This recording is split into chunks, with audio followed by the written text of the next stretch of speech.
कोणती परीक्षा असू दे, नेट असू दे, सेट असू दे, ह्यासाठी तुम्हाला योग्य जे आहे माइंडसेट ठेवलंच पाहिजे, स्वतःवरती कॉन्फिडन्स असलं पाहिजे आणि स्वतःवर ट्रस्ट असलंच पाहिजे. तर हे खूप खूप आणि खूप महत्त्वाचं आहे फ्रेंड्स.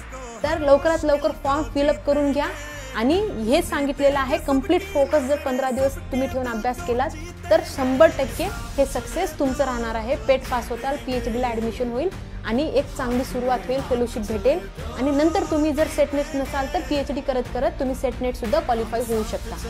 तर friends, have patience, be positive and be hopeful. नेहमी पेशन्स ठेवा अभ्यास करताना, सक्सेस भेटेपर्यंत पॉझिटिव्ह राहणं अत्यंत महत्त्वाचं आहे आणि उमेद कधी सोडू नका, कारण उम्मीद पे ही दुनिया कायम है.